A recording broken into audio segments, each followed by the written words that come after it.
Good morning. Here's what you need to know. The UN command is demanding to meet with officials of the North Korean People's Army, accusing its troops of violating the truce that halted the Korean War when they fired on and chased a defecting comrade across the border last week. South Korea cameras recorded the escape. And North Korea called the Trump administration's imposition of new punishments, restoring the North to the US. List of terrorism sponsors and yet more sanctions, a serious provocation. In the US, the death of an American who had been held in harsh conditions by the North in 2010 raised concerns that he had committed suicide. US and Japanese naval forces were searching for 3 people still missing after a US Navy aircraft carrying 11 people crashed southeast of Okinawa, Japan. 8 were rescued and said to be in good condition.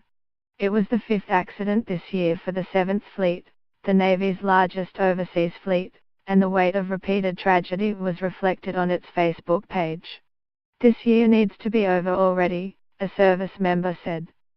7th Fleet can't handle any more curse.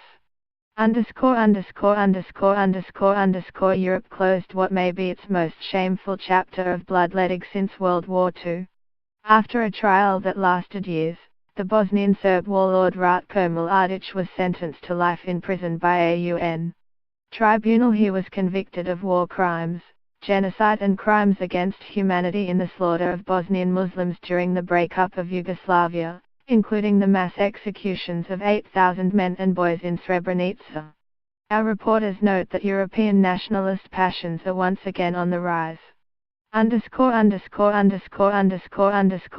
health officials are tracking the spread of a drug-resistant and deadly strain of malaria from western Cambodia to Thailand and Laos, and most recently into Vietnam.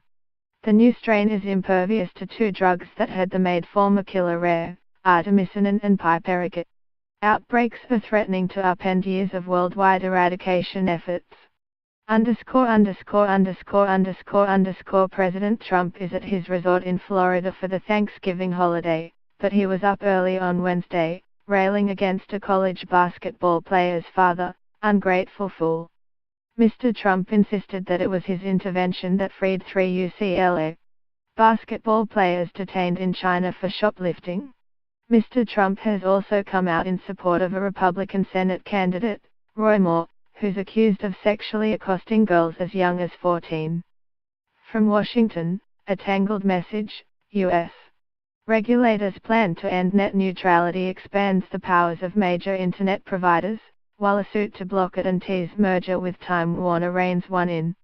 In a high-profile auction on Alibaba's Taobao auction site, the Chinese carrier SF Airlines bought 2 Boeing 747s for $48 million.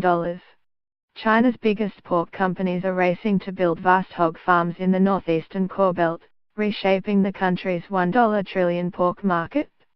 UBS revelation that hackers stole 57 million accounts, that it paid a ransom, and that the breach and deal were kept secret for a year raises new questions about Travis Kalanick, the former chief executive who remains on the board. Unregulated exchanges for digital currencies have popped up in South Korea and other spots.